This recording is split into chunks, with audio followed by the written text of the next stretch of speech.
Derek, you obviously look to build on recent results this week. Yeah, I've been pretty pleased in the main, the performances. Obviously, we're here to win games, and the last couple of games have been really pleasing. I think we've been pretty dominant in both games. To score 5 goals as well was pleasing. Get a clean sheet at the weekend. It was important for us as well. So I think long may that continue. I think as I said prior to the game, I think the longer teams like ourselves can go unbeaten and have winning runs throughout the season, and if we can have a few of them spread out the course of the season, then it will certainly help our aims. So that's the job again, just to try and get similar level of performance. I think the performance is key. Obviously it's the biggest factor in terms of getting any type of result that you want, so it's important we try and get to that level again. Obviously the dynamic of the game has probably changed since Sunday with St Johnstone changing the manager. Is that a bit of the unknown now and not knowing what to expect?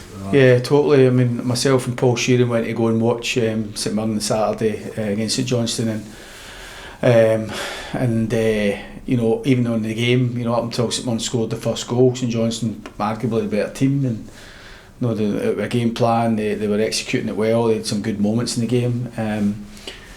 The first goal goes in against them, and it probably heads went down a bit, and then the second goal just compounded that, and St Mirren were very strong thereafter. I think for a team who are down there and searching for a bit of form, that first goal is always important. So it's something we've spoke about in terms of preparation for the game.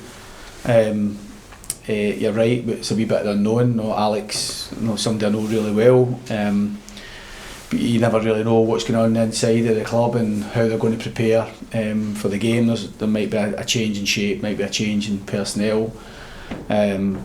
Really disappointed that a young manager's lost his job so well in the season. We're now 3 casualties, and we're just into November now. So disappointed to see that. You see a lot of clubs appointing from within, and there's a lot of first-time managers in the Premier League at the minute.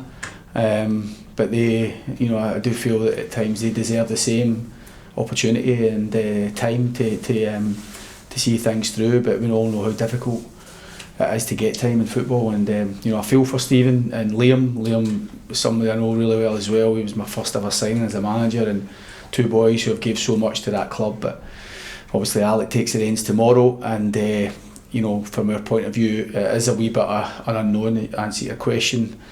And sometimes when a caretaker manager goes in or a new manager goes in, it's a kind of opportunity, really a fresh slate, and maybe players that have not been playing might come to the fore a wee bit. So I think it's one of these ones where we really need to focus on our own performance, be prepared for every eventuality in terms of what team comes in and what shape comes in from them, and then just try and get to our levels really.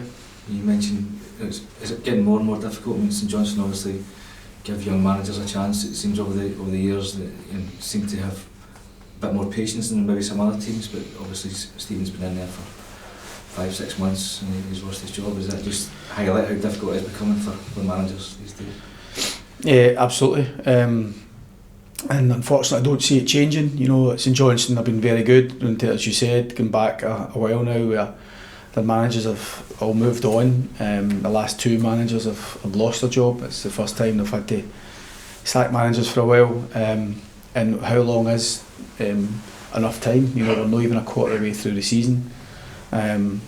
Clubs appoint managers with the intention and the view to support them and give them the opportunity, and they've got to accept as well, clubs, that there'll be bumps in the road and times when things aren't going accordingly. But like I say, every club's got their own reasons for making their changes. From a manager's point of view, and particularly seeing a young manager, it's always disappointing to hear. I heard after our game on Sunday that Stevie had lost his job, but I just think that it's becoming more and more challenging for managers to keep their head above water, and I'm sure he'll be good enough to go in elsewhere and hopefully gets another opportunity elsewhere, and whether he wants to stay as a manager or whether he be part of the staff again. He was a really important member of Callum's staff, and like I say, both him and Liam served that club so well, and I'm sure their reputation hasn't been damaged with it, the fact that they lost their job.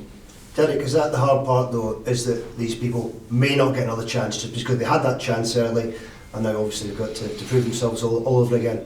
Who knows? I think there'll be somebody out there who'll see the qualities of a manager. I think sometimes if you get the first one right, if the first job normally goes pretty well, you normally get another opportunity or two. So sometimes, sometimes it was too good an opportunity probably from Stephen. He'll speak for himself, but when the opportunity arose, you can understand why he took the job on when asked. So he was always a key member of Callum's staff, and but I do think that hopefully he doesn't lose too much confidence from it and backs himself, and hopefully there's somebody out there that can give him another opportunity going forward. And from your own point of view, a great chance, a great opportunity to close that gap on St Mirren. Yeah, even saying that is pleasing. The fact we're sitting fourth in the league, we would have took this where we are at the minute.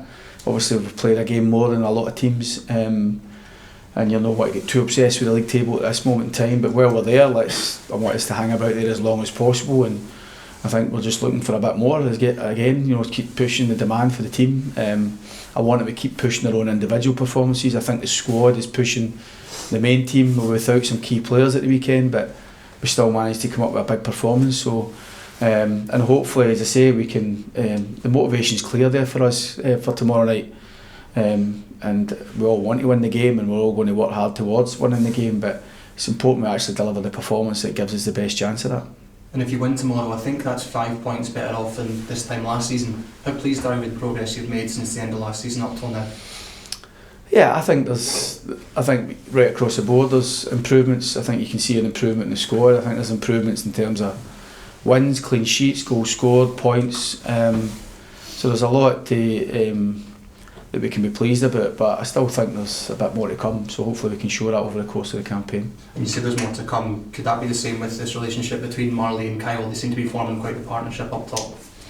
Yeah, absolutely. I think spoke long and hard about the importance of having that real threat at the top of the pitch, and both lads throughout their careers have always had good careers and always been good support players. Never always been those prolific goal scorers, but Kyle's stats are really good since he came here, and Marley now up to 4 games and about 8 or 9 starts. So certainly both going the right way, and I think for any team, the more you can get into double figures throughout a campaign is going to be an indication of where you end up, and every manager loves seeing their strikers score goals. So the two of them have done well. They know their way about the foot of the pitch. They're experienced, they can get hold of the ball, but the fact that they're scoring goals, and hopefully that gives them that hunger and desire to keep getting amongst it.